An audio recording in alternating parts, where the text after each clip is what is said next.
Good morning, everybody. Happy Tuesday. Amazing to see.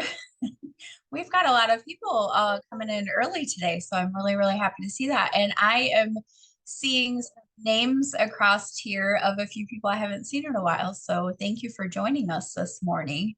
Um, we're gonna just give it a couple more minutes to see how many other people we've got admitted in, and then we're gonna start rolling through.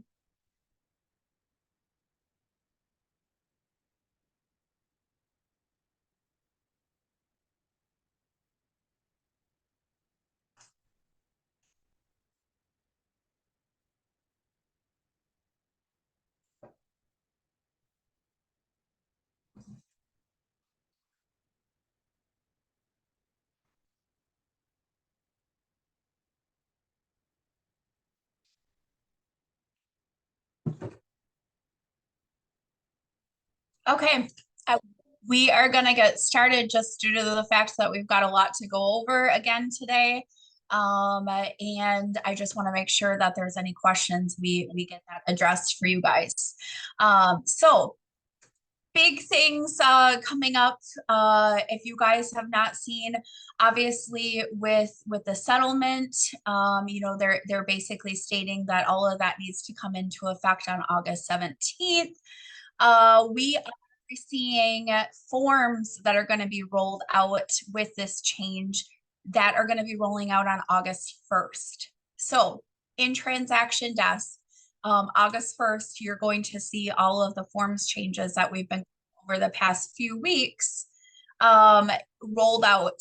But I've been basically taking some classes on these new forms just so that way I can understand them better as an agent, and then also explaining things a little bit better for you guys, and just making sure that we are doing the right thing. So there's a few things that we're going to go over that we have to kind of change our mindset about, and some wording. Again, I had spoke about this last week. We had a guest speaker last week, so I couldn't dive deep into it. But one of the biggest changes coming through all of these form classes that I've been taking is that we cannot use the word commission anymore. We need to start using the word compensation.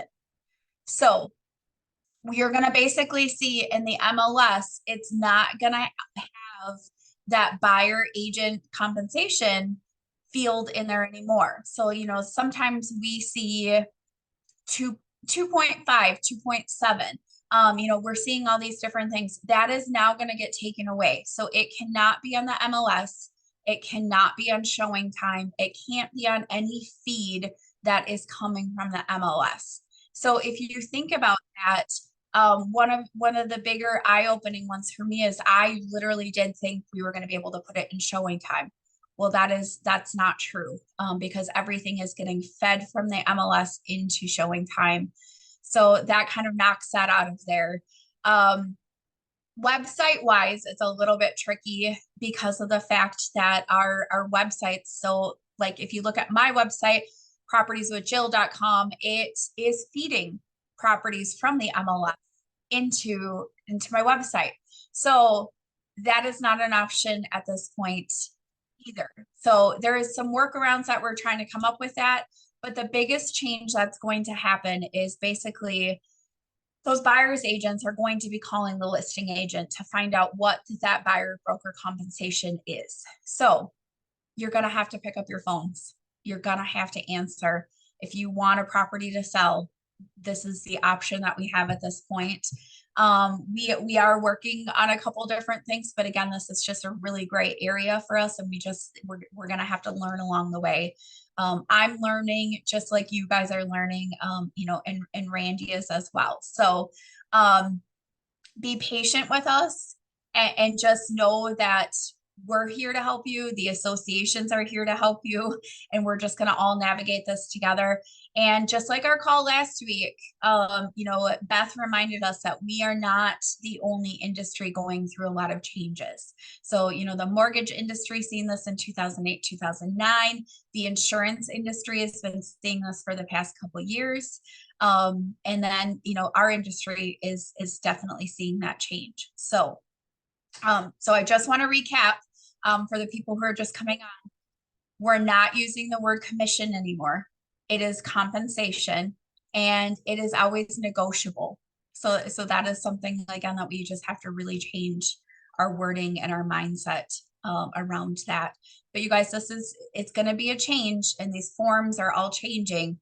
But I do believe this is going to be a good change. So I'm going to do a screen share with you guys. We're just going to walk through some of the forms that, again, there's a couple that came up. I know Randy walked through the forms. You know, there's 141 pages of changes. Not all those forms are something that we need to, look at. If you do have questions around them, I would definitely direct them, to our admin, to, Randy, the broker. He's the one who can answer any of those questions. But I'm just going to point out a few things again that I learned while taking some of these classes, and I do think they are important as agents to know these things. So we are going to jump over. Peter, can you see my screen? Thank you. Okay, so one of the first forms that came out in that bundle of 141 forms that we kind of bypassed, but actually being at meetings with this and talking to other brokerages on what they're looking at doing, addressed this form for me. And it's not something that we are requiring at NRG, but what I want you to know is this is going to come across to your computer from a buyer's agent. Specifically, the brokerages that I spoke with about this are, Remax, Keller Williams, Coldwell Banker. Some of those big box brokerages are going to require this form to be filled out. And basically what this states is, it goes over the seller, the seller's broker, the buyer, the buyer's broker, and then it specifically goes over the compensation in here. And if you guys look at the bottom, look who has to sign this form. It's the brokers. It is not us as agents. So even though this is going to be spelled out in the purchase agreement, these big box brokerages are still requiring that this form come along with all of their other documents. So just thinking about the context of like compliance forms, when I was at Keller Williams, they required so many more forms than a couple of the other brokerages that I've been at and what NRG requires. So this is just another thing that you're going to see come across from some of these other brokerages that are requiring this of their agents. But the thing is, I want you to know when you see this, the thing is that you have to get this sent over to Randy to sign this. So again, it's going to be a hit and miss. We can't, I can't guarantee who's going to send it over, who's not, but it's definitely going to be a form that you're going to want to pay attention to because you are going to see it. And again, it is very spelled out clear in the purchase agreement, but just being at these meetings, these brokers had stated that they are going to require this form, again, just to back things up. So I wanted just to go over that with you guys. We're going to jump over here to the buyer's representation contract. Again, this is an exclusive contract. We've walked through this several times, but I want to make sure that everybody is comfortable before these forms come out on August 1st, just getting into the routine of getting these filled out. So obviously nothing on this front page has really changed. None of the verbiage, if it did, you would see it highlighted. But the biggest thing that the change with this is before you show somebody a property on the buy side, you want to make sure that you get this form filled out. You are not supposed to be opening a door for them unless you've got this form filled out. Basically, a code that I would live by is making sure that you get the agency form filled out and you get this buyer representation form filled out. Pretty much spells out the same thing here that we were going over. You put a percentage, you can put a retainer in there. I'm going to refer to commission and compensation on these type of things. I don't want people to think that we are telling you what kind of percentages you have to put in there. So what I'm going to use for an example is I would put 2.7 sheep in there, sheep. Okay. If everybody kind of understands what I'm talking about, but we're going to use the analogy of an animal because I am not steward. I'm not making you put anything in here. That is up to you, what you decide to do and what you are comfortable with your buyers with doing. So for me in my area, most agents are offering 2.7 sheep. And so that's what I would put in here. And again, what I've been stressing to you guys very heavily is the fact that you cannot increase this percentage. You cannot increase this dollar amount after it's signed. That's what's there. You can always, do an amendment, basically putting in that the seller is offering this kind of compensation. But whatever you put in here is what you're going to get from the buyer if you don't see that on the listing side. So if you want to put 3% as far as in there, you can put whatever you guys want to put in there. Definitely make sure you're doing that. Line 45 and 46. Definitely this is a verbiage change that came across. Again, Randy had went through this. I've went through this with the buyer rep. But broker may not receive compensation for broker services provided to the buyer from any source that excludes the amount rate agreed to on the contract. So again, everything above is on there. And you really do want to make sure that you on 39 are checking shall or shall not. So definitely look at that. But that is the biggest change on the buyer rep form. Randy, anything you want to add about the buyer rep form at this point? Yeah, I found out, because we're always wondering who's going to try to police this. So I read some stuff where the MLS will still police this. So if you guys all of a sudden show a house and then somebody decides to call into the MLS to report whether or not they think you have a contract, I guess the MLS is going to call us and ask us to produce the agreement. So there's nowhere to really upload them, even though it's a rule now that we're supposed to have them. So I suppose if we can't produce something that's time and dated before you show the house, there could be a fine and start to have ethics probably issues. So just so you know, we got to get these signed, but there's nowhere to hold them. So I suppose we'll turn them in and put them in Sweet Assist. So if we get a phone call, we can try to track them down right away. So you can email them in or upload them to Sweet Assist. Okay, so say that one more time, Randy. You said that they can audit us. Yeah. So if an agent said, maybe called rules and regulations and said, hey, I think this person showed a house without a contract, then the MLS is going to wind up calling us and asking us to produce a copy of the agreement. Okay. So again, very important that you are getting these signed before you are showing houses. Definitely making sure how I'm explaining this to people. Again, I have leads coming in. I have realtor.com. I have Zillow leads coming in. I don't know those people from anything, but what I'm saying to them is we have lots of forms changes that have come across. If you've seen things happen on the media, I want to educate you and explain this a little bit. But for us to be the best protected, me working as your agent, we need to get this form signed. And again, this is just us dating. And if after this first date we go on, this doesn't work, we can cancel this contract. Or it all depends, you guys, about the dates that you put in this number 7. If you have somebody who is not comfortable and they're like, I don't know if I want you to be my agent, I don't know if you want me to just put it in for one day, see what happens, show them your value proposition, and then get another one signed extending it out 3 months, 6 months, whatever you can do, but just get something signed, even if it's just for one day. It's very simple. And again, I haven't had anybody, I've been doing this all along because it got embedded into me from when I started in real estate, that we always had to have these signed before we showed a house. So again, it's a habit that you have to get into.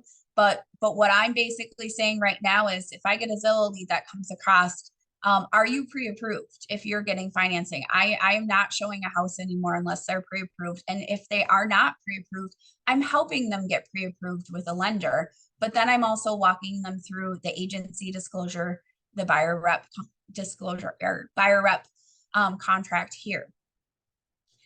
Is there any questions about the buyer rep? I do see that there is a couple questions in the chat. How does an open house, if you throw a quick open house, how does that impact any of this stuff? So I actually found out in this forms class, because I raised my hand and I said, hey, what do we need to do for open houses? Or like, do we need to have a copy of this at an open house and have them sign it just like the agency? And actually, what came about between all of the brokers in the room was, and coming across the legal hotline, what you say is, I'm showing this property on behalf of the seller. So you are okay having an open house and letting people in without this being signed. I mean, they should be getting the sign, but you are showing that house and holding that open house on behalf of the seller. Does that make sense? Yeah, thank you.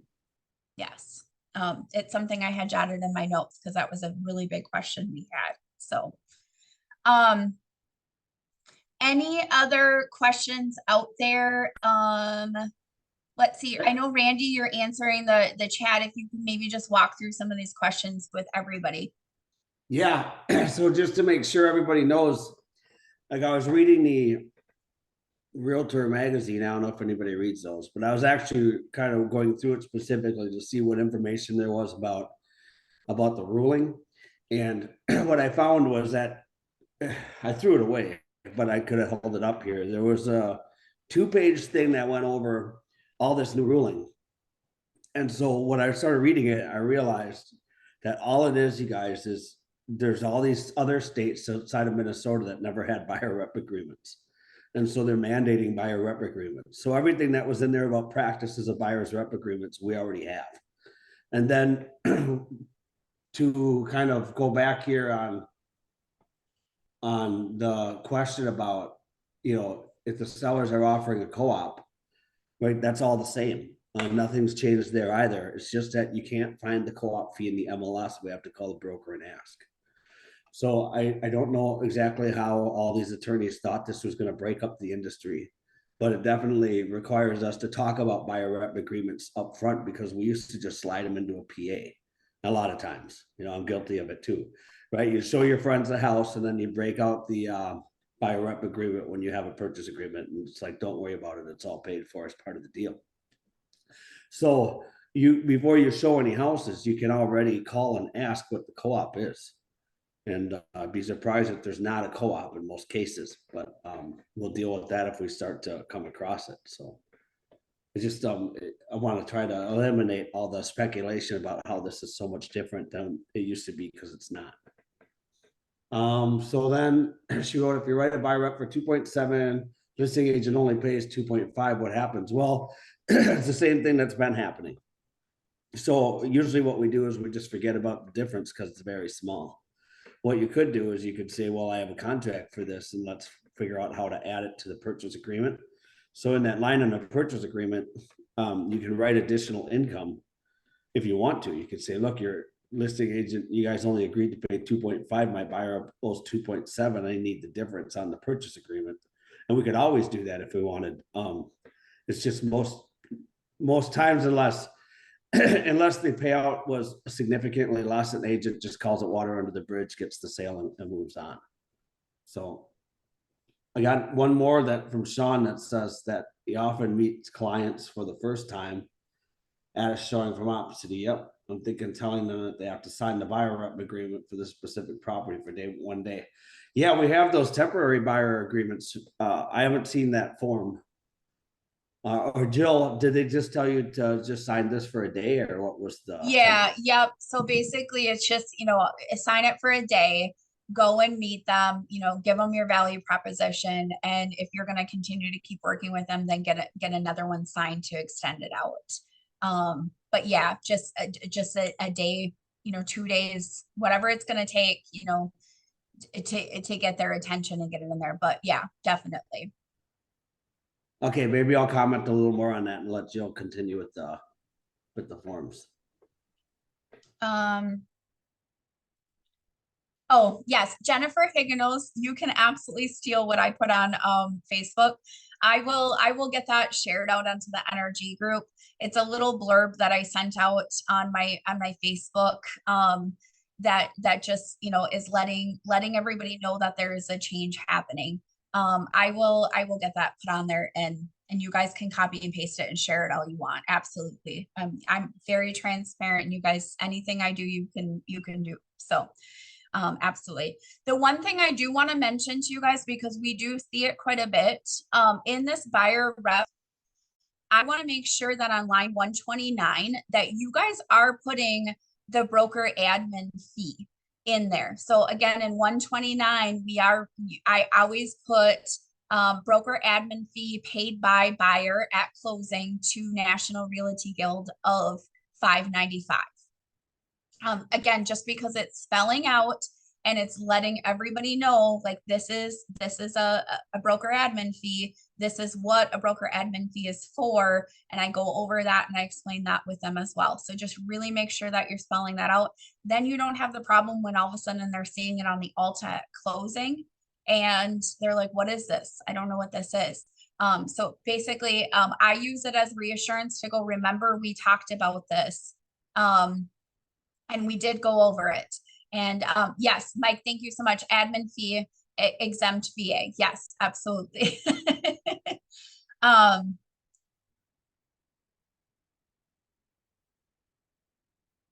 okay.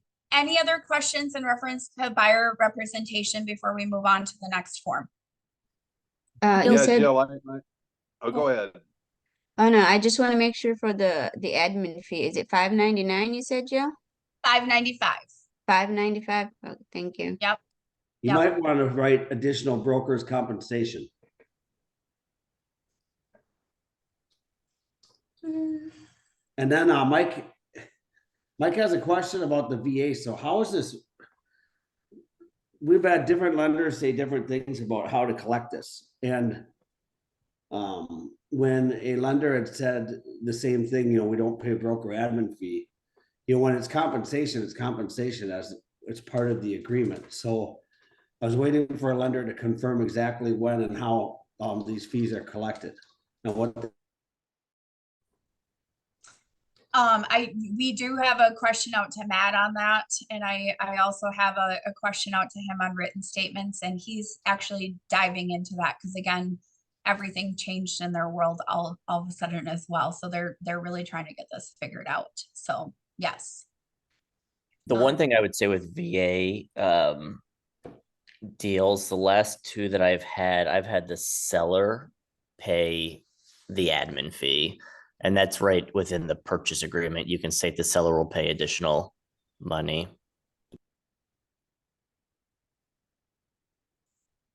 Nice. Yes. Jill, can you repeat one more time what you put on 129? So what I put on 129 is I say broker admin fee paid. Hang on a second, I gotta think of this. I haven't had enough coffee, you guys. Broker admin fee paid by buyer at closing to National Realty Guild of $595. Thanks. And Randy is saying broker's compensation. So we might just have to change that wording instead of broker admin fee. We're gonna have to do a little bit more digging on that, and that I'm not 100% yet. So we will get that figured out and bring that back to you guys. Again, next week we are leaving this open to have conversations like this, because again, I want to make sure everybody is set up before August 1st to roll out with all of these things and everybody's feeling comfortable with it. So just know that, in the past few weeks, I know we haven't had a lot of guest speakers, but we're really diving into all of these changes. Okay, I'm going to move on from the buyer rep. Jill, Yeah. hang on, Jill. I had a last question on the buyer rep agreement. If I've got clients right now that are under contract who are buyers, do I have to go and fill out a new one then as of August 15th, or are those grandfathered in? So the thing with this is I've had a lot of conflicting things, and I was in a room, you guys, full of probably about 80 brokers, and we were going over all of this. And again, it's going to depend on which brokerage you're at and what's happening. What I'm going to do moving forward, if you do not have them currently under contract, so like pending status, under contract, I am going to have these forms signed after August 1st again. And I'm going to explain to my clients, the form changed, we need you to re-sign it. Just want to, educate you again around this. So the consensus in the room that I got was that everybody, if you were not under contract, they were signing buyer rep agreements, they were signing new listing agreements. So that's what I'm going to roll with, honestly. And I have that wrote down to share with you guys. I know it's going to be a lot more work, but it's playing it safe. And again, the whole thing around this is just educating people and showing them the value. And if you can do that beforehand, that's going to shine through versus them finding out after the fact.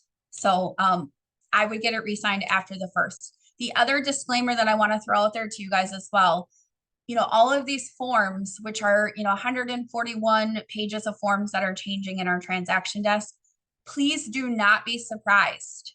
Do not be surprised when transaction desk crashes on August 1st, because we are going to see an influx of people going in there doing lots of things. They're changing the forms around. So they are anticipating that system is going to crash on the 1st. Does that help, Tim? Yeah, thank you. Yes. Randy, I'm going to let you maybe answer some of the questions in here in the chat. Again, I'm going at this from being in a room full of brokers and answering questions. Current listings, any of my current listings, I'm having them just re-sign the listing contracts. There is an amendment to a listing contract that you can definitely have them do instead. That was in that 141 pages. I am just backing myself up a little bit further, and I'm going to rehab them sign listing contracts. And, this is an opportunity as well, to really talk to them, or, if you want to get it extended out, this is an opportunity to do that. It just kind of depends on what's going on, but I'm going to have them sign new ones after the 1st. That's a good idea. I just thought of another question, Jill. Mm-hmm. I got a buyer that we're actually closing on August 16th on a property. Do I need to go back to him then too and get a new contract signed, even if it's closing like on August 16th? No, because you're in it's pending, I'm assuming, correct, Tim? Okay. Yeah. Yep. We're past If it's that. under contract, they're basically stating, no, you go with what you've got if it's Okay. under contract. Mm-hmm. All right. That makes, all right. Yep.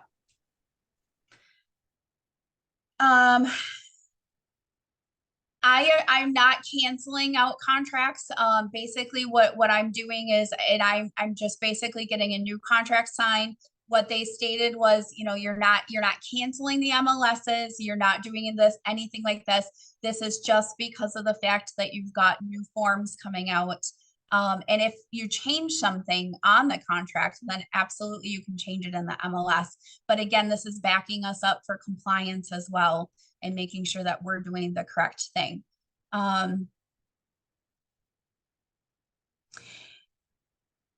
Holly, I see your question in here, and it's not the fact that it's going to be invalid. I guess I would say, again, from the brokers in the room that I was listening to, it's playing it more safe to get a new contract. We're going to pull up here. I'm going to pull up the listing contract for a second, just so we can walk through this. So nothing else has really changed in this listing contract, except for when we get down to these yellow highlighted parts. So these are the things that are changing, and this is why they're recommending just get new ones signed. Just go over it with your client, get new ones signed. And it's because of the fact that, on line 119, If let's just say, for instance, you're offering 6 sheep here and you put 6 sheep in here, then you come down and, you know, you're basically saying down here that you're going to give the cooperating broker 2.7 sheep down here. You want to make sure that they're understanding this, and what it states in here is line 122, 23, 24, and 25. These are the changes that are coming across. Randy, do you want to maybe go into a little bit more specifics on this listing and the changes? Yeah, because Bless you. thanks. Oh, God. Because all I have to, you know, this just spells out again what we're gonna offer the cooperating broker. And so if we have it on, file here and somebody calls for you guys, we can look it up quick. If an agent asks what we're paying.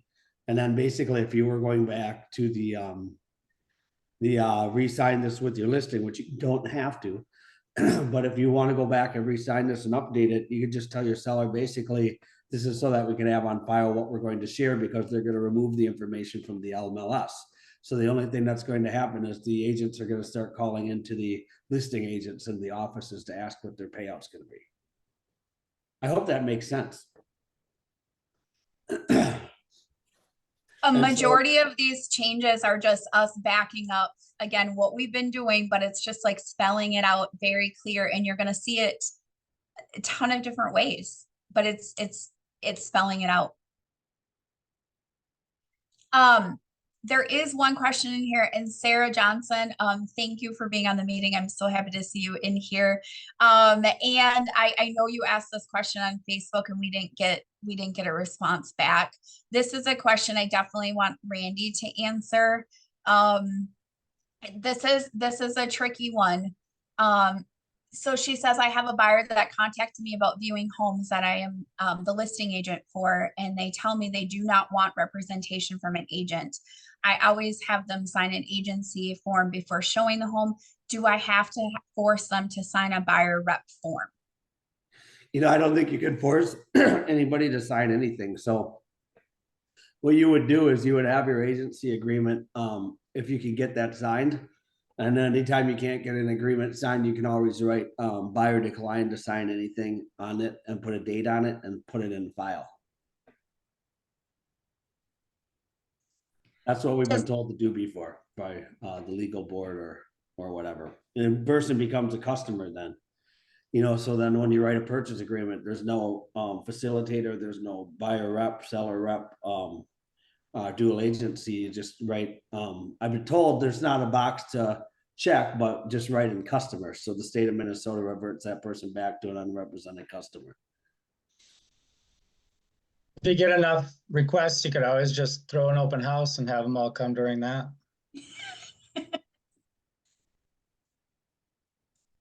I like what Randy had said, and then I also I think we could maybe probably get around this, Randy, with what they were saying too about open houses. Like, I'm showing this property on behalf of the seller, but again, this is a gray area. Yeah, so you're kind of saying you have an open house and a dozen people walk in, but they're not signing anything. Yeah, I mean, it'd be nice to have them sign up with you. That's the goal of any open house, but I'm pretty sure it's gonna be treated like I just said. If somebody doesn't want representation or sign something, it's just right that they declined it. But I think we will find out exactly what we're expected to do in an open house then. I'm pretty sure there's an exception for that already listed somewhere. I could probably find it if I dig hard enough, but I might just ask the board. Yeah, and what they had said, Randy, was if you just say to anybody who's coming in the open house, I'm showing this property on behalf of the seller, and they're okay to go in the open house. Okay, And that's what, but because you are representing the seller. So it's open house wise, that's what they're saying that you need to state. You know, I'm selling this house and I'm here on behalf of the seller, which is true. So,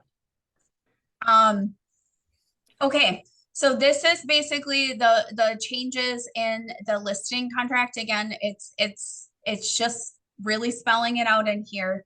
I do know that there is some questions in here. Mike, regarding the compensation, broker compensation needed to be signed. So again, I came back and I told you guys about this, and this is not a requirement of Energy at this point, but what I wanted you to be aware of is that other brokerages are requiring this of their agents. So you are going to see this come across again from a majority of those big box brokers. So if you get this, again, it has to be signed by Randy, not This is the the. form that, when we had the question about a couple months ago about who's going to help police us if the buyer's broker doesn't want to pay.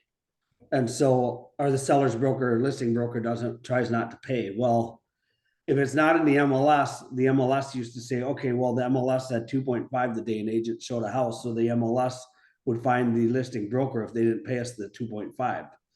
And the listing broker would have to pay us or they would lose their MLS access. And so this is the other legal form then that they are guaranteeing to us the payout from the broker.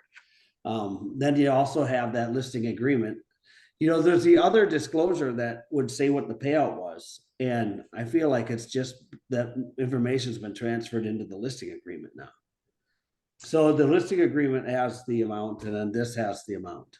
Now, I don't know how, legally they can lean on a single agent saying what the broker is going to pay out because it really is the broker's listing, right? And the state size helps them have less people to have to talk to. But the legal board at Minnesota Association had said that if somebody, a representative of a brokerage, sent you an email and said the payout is going to be 2.7, that would be legal. And I just thought it was a little odd, but that's what the attorney told me. But this would be the formal form that they had made up.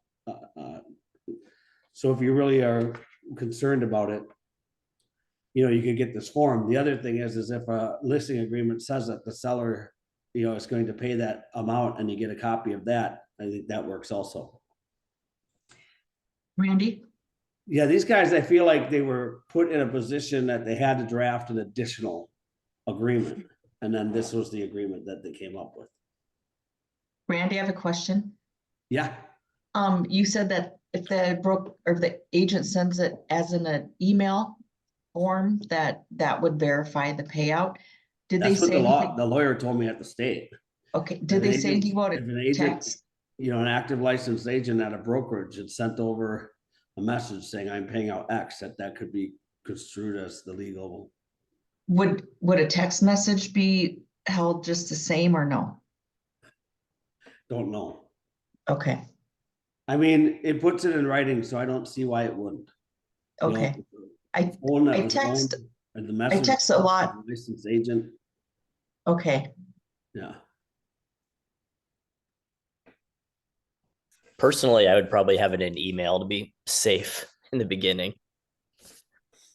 Yeah, especially with the time and date stamp on it, right? And then also a signature line that says, agents license wherever, right? Seems a little more formal. Yeah, if it wasn't text, and then I could reach out and say, hey, verify that through email. That makes better sense. Yeah.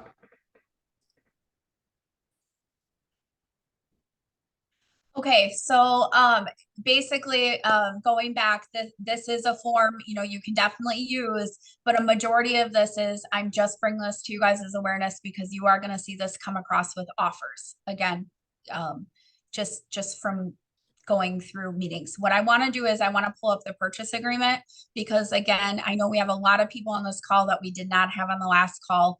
And I just want to make sure that you guys understand a couple things in this that we need to walk through. And we've had some lengthy discussions about written statements. So I definitely want Randy to go over this because there is definitely a change that came in the verbiage on the purchase agreement. 93 says any reason related to financing, and line 97 says it's going to be forfeited to the seller. So Randy's had quite a few questions about written statements. So Randy, will you interpret this for us and what your thoughts are? Yeah, I might need a second because when I went back and looked at, this is dated on 8/24. When I went back and I looked at the previous version, I thought that the only thing they did is highlighted any reason actually.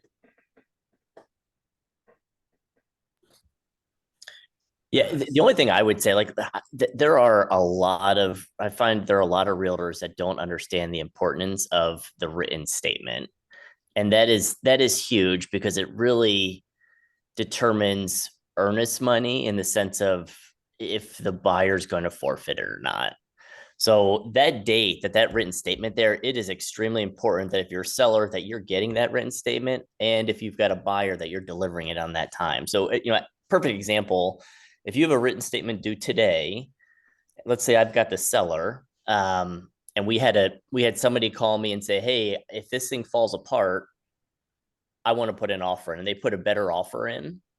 All I need to do is wait till that written statement date. And if that goes past that, I can cancel the contract and go with a different buyer. So it amazes me that a lot of times that I have to reach out to a buying side realtor and say, hey, where's the written statement? Because they're putting the transaction, their buyer, in jeopardy. Yes. Okay. So I went back. I don't know why they did this, because if you go back to the forms that were created on 8/23, they say the exact same thing. And so for some reason, this is highlighted, and I believe it's highlighted because this specific area, like Andrew's saying, it has so many people don't read it. And so there's, even past these lines down to line 108 and then line 112, it outlines what's going to happen here if this written statement's not provided. And so a lot of people are confused. Now, this is basically so that there's some flexibility with the buyer's lending. I mean, so I want to try to be clear. If we go back up to, line 70, if you're representing a buyer, the best thing you can do is check line 73 and get the money back to the buyer.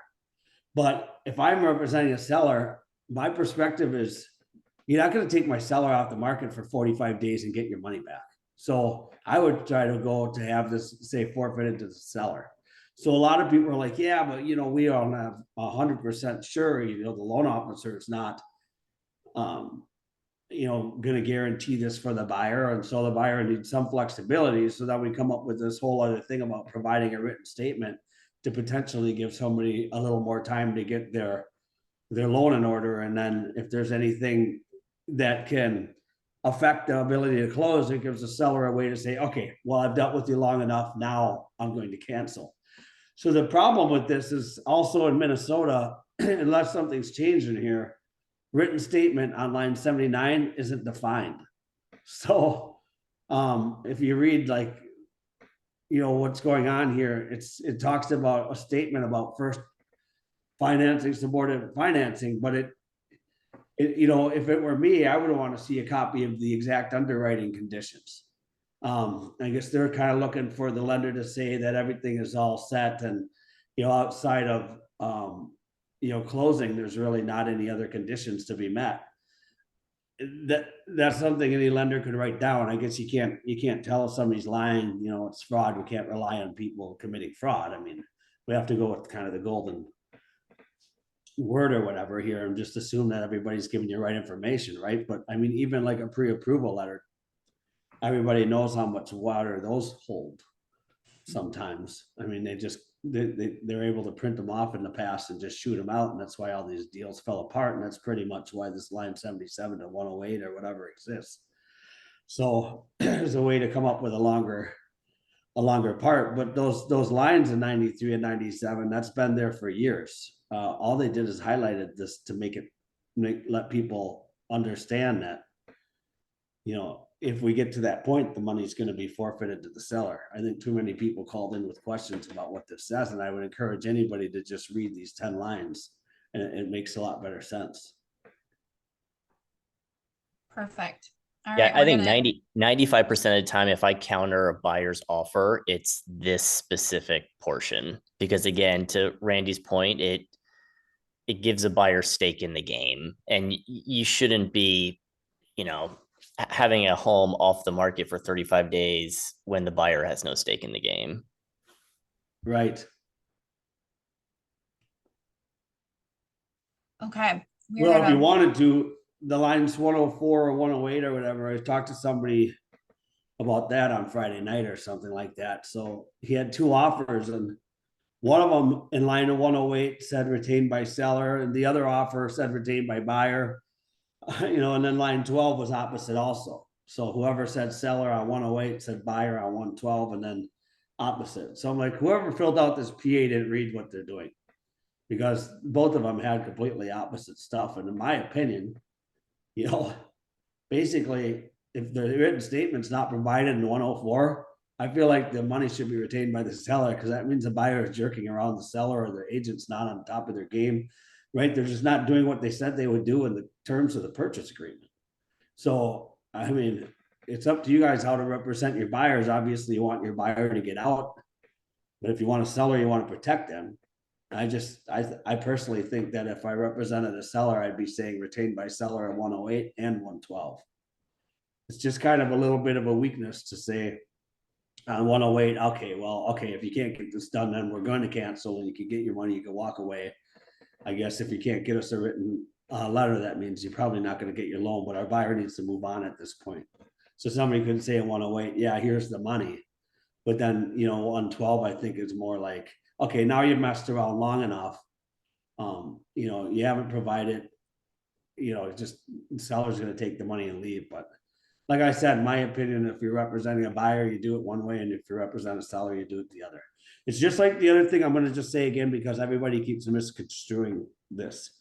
The arbitration agreement is designed to save the parties of the transaction a lot of money if they have to go to court.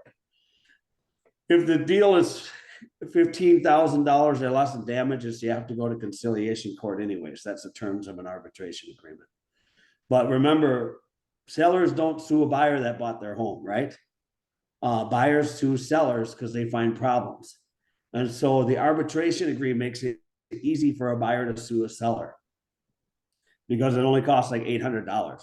And then if they want to hire an attorney to help them, it's optional, but it's not court. So attorney's not necessary. But in a courtroom, they probably would need an attorney to navigate their way around and get a properly filed case in court. And so that's why a buyer should sign arbitration, because it's going to cost them $5,000 to get into a courtroom if they find a broken pipe, you know, or something like that, or a bad roof. And so it's going to deter a buyer from going to court if they have to pay $5,000. A lot of those things just kind of fizzle away. People settle down over time, right? But if they all signed arbitration, the buyer can just pay that $800 fee and get a hearing lined up. And so sellers should not sign arbitration, because that would force a buyer to have to have to go to court. And a lot of times the buyer just won't pay to get into a courtroom. If anybody has any questions about that, again, post it, because I've heard people say, oh no, I thought everybody had to do arbitration, or never do it. So I don't want to roll over that financing clause either again, but I don't know how much more there is to say on it. I just encourage everybody to read that. Okay, we're gonna jump down on the purchase agreement because we only have a limited time here. I want to jump down to 405 to 408. Again, this is really cementing in that a buyer broker compensation. It's spelled out now on this is the purchase agreement. So if your seller is offering compensation, you would want to make sure that this is in the purchase agreement. And it, again, it's very spelled out, very clear in here. So again, before you're showing a property, I would definitely pick up the phone and call and say, you know, are you offering any buyer broker compensation? And if so, what is it? You know, jot it down. And then if you end up writing an offer, then you would basically put it in here, because again, when everybody signs this, it's pretty firm. It's cement and stone there in the paperwork. Yeah, Uh, I think my one question to that, and I guess as I think through this, so commission was never, well, generally never negotiated because it was agreed upon earlier, whereas all other terms of the purchase agreement were, right? So earnest money, inspection, et cetera, et cetera. As I think through this, when I sell a home, if somebody calls me and asks what the compensation is, I mean, I think it's negotiable, right? So I, I don't. I think it's just another negotiable term. So I don't, and obviously I'll have that conversation up front with the seller, but I don't know if it's in the seller's best interest is just to automatically come up with a compensation now. I mean, again, it's just a negotiable term between the buyer and the seller. Does that make sense? I don't know. I don't think I follow you exactly, but are you saying when you're filling out a purchase agreement or when you're listing a home? When I'm listing a home, yeah. I mean, if they're going to give me, I guess there's two paths forward, right? There's either one, hey, up front, if somebody calls me, do you want to give me permission to automatically state we are offering this percentage to the buying side, or do you want to leave it open for negotiation, just like any other term of the offer? Right. Because I think there's like, just as an example, we had a home in Woodbury, had challenges selling it. So we talked to the seller and I increased the commission to help try to incentivize, getting an offer in and getting showings, et cetera. A home that's on the market for a day and has 100 different showings is a lot different than a home that's on the market for 300 days and nobody wants to buy it. But you can always amend your agreement. True. Yeah. And right now you decide what they're going to pay out because we put it in the MLS the day we list it.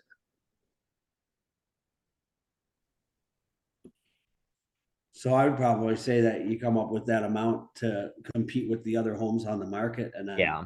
amend something later. Yeah. Yeah, and you can just say no when they give you that purchase agreement where they're asking for that. Just say, we're not ready to do that yet. Just send me a different purchase agreement. Yeah. And that's where it becomes, that's another term that's negotiable within the purchase agreement. Same thing with, inspection. If somebody puts in 10 days, you negotiate, hey, we're okay with inspection, but we wanted it in 6 days. That could backfire because, how, who asked earlier, if we're paying out Talia, I think maybe, if we're paying out 2.7 on the buyer rep and then, or Mariana, but, and then, the MLS says 2.5. A lot of times the agent's not going to go after that extra 0.2. And so, when you're listing a home, if somebody is trying to pay, trying to save money on commission, a lot of times the agents will say, well, I'll do it for X amount. I'll just put 2.5 in the MLS. And that's probably all that they're ever going to wind up paying out, even though they could have had a buyer rep for 3 points. Right. So in that regard, the seller still needs to be competitive to sell their home. Yep. But that could be a way that they actually save some money. Yep. Yeah. And the same, like as an example, we looked at a home yesterday. I think it's been on the market for 80 days. It's pretty clear that the seller is willing to look at and open to lower offers. In here, I would be more inclined, obviously if you've already got the agreement with the buyer, to have a higher compensation. Yeah, right. So if you're charging that higher compensation, have you been going back after the transaction, say, hey, you still owe me 0.4%?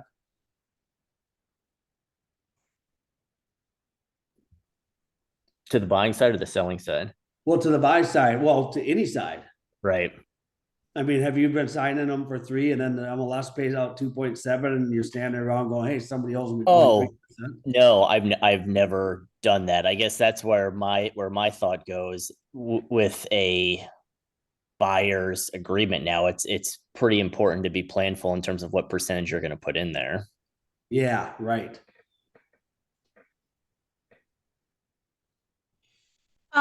Andrew, I'm thinking through what you were saying and processing it. I think that when people are calling me about my listings, I think, you know, I'm gonna say it, but then I'm also gonna say, you know, obviously it's negotiable.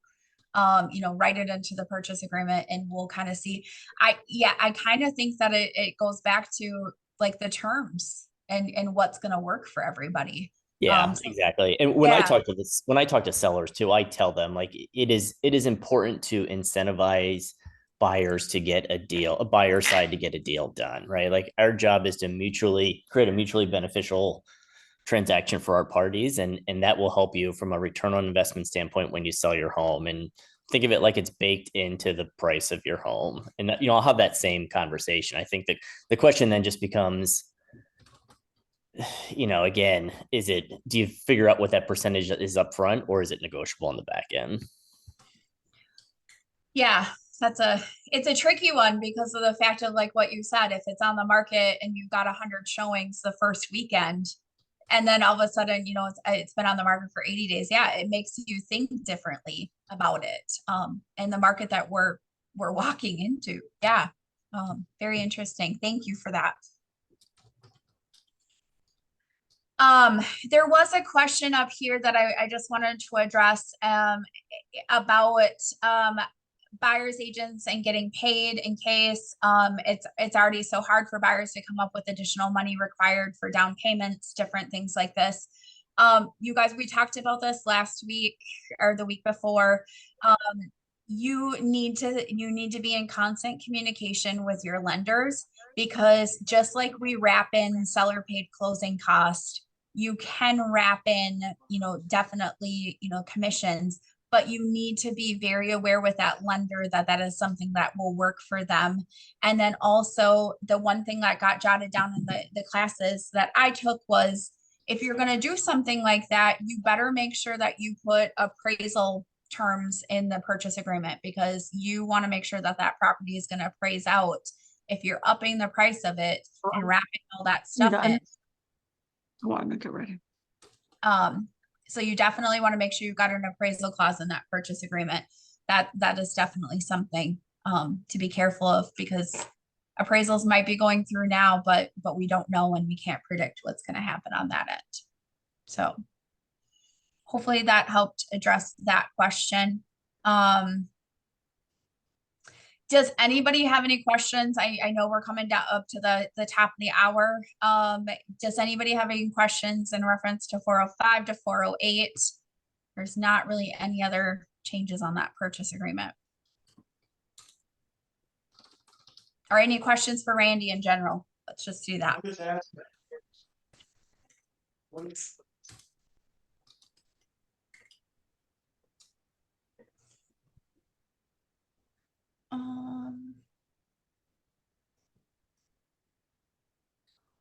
Allison. Would make it, sure okay. The washing stuff, they stick on stuff really bad. So you Jeremy, gotta- can you maybe mute? Can you mute for me? That would be appreciated. There's a question in here. If seller automatically says they're offering a broker's compensation, would it be beneficial to see the buyer rep agreement? Is it possible that two compensations would be collected? Well, you could get line 407 to get a 406 to get additional compensation over what the seller's not already offering to pay as a co-op. Is that, you got two ways to get paid, the co-op, and if you need more money than the co-op offers, they got lines 405 to 408 here.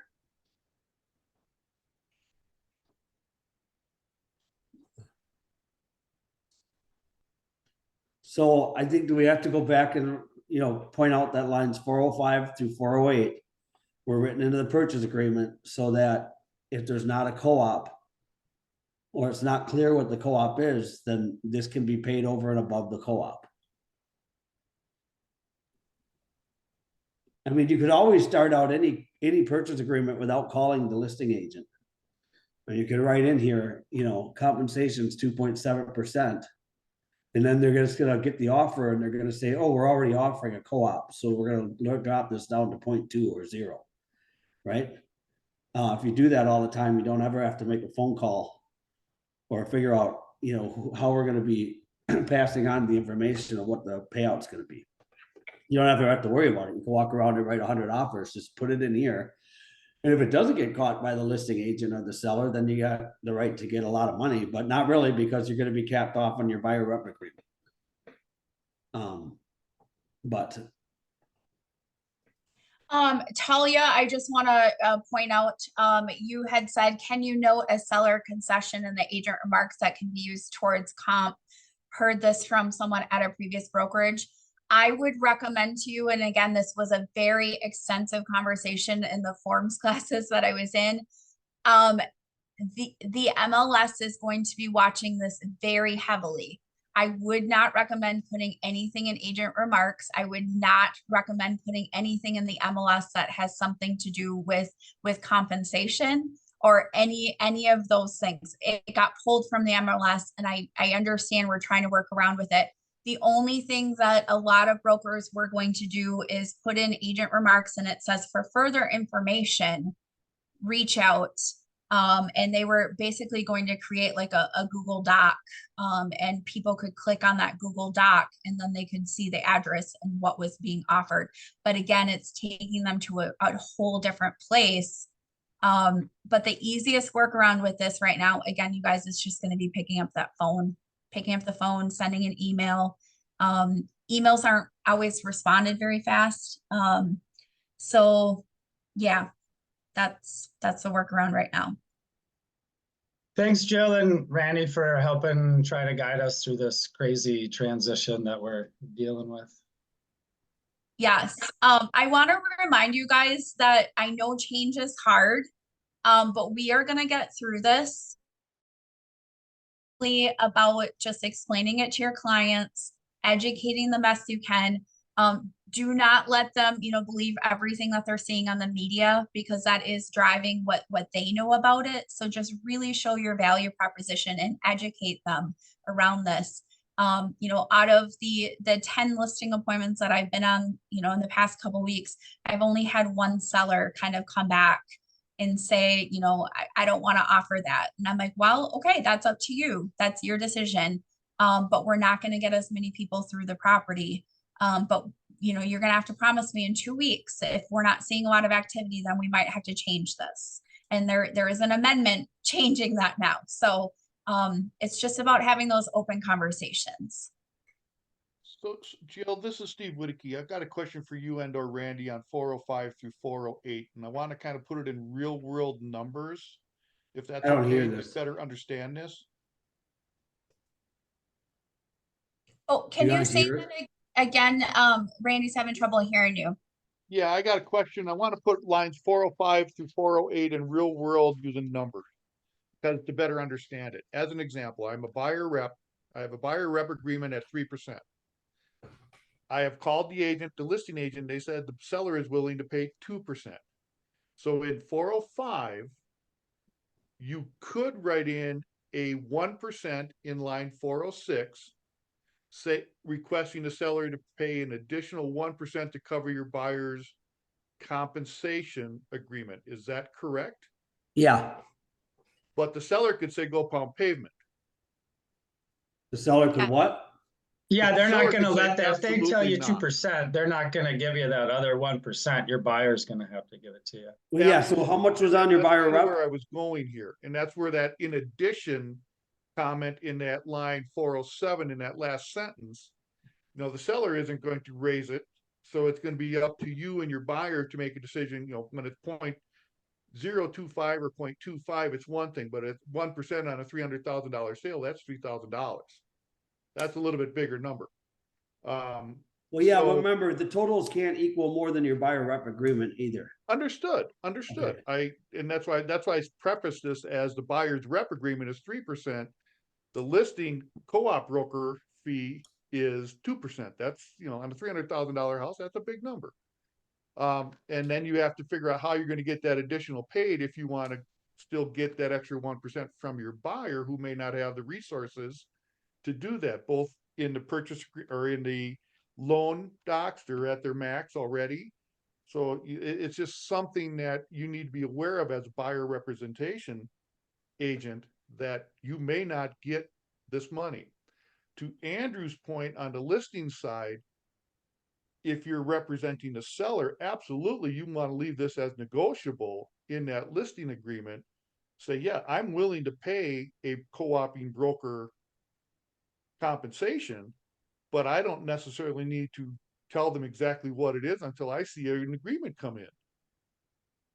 Because to Andrew's point, it could be 1 day on the market, or it could be 7, 8, 20 days on the market, but you're now doing all the buyer representation work, and that buyer agent just walked away after you signed the agreement.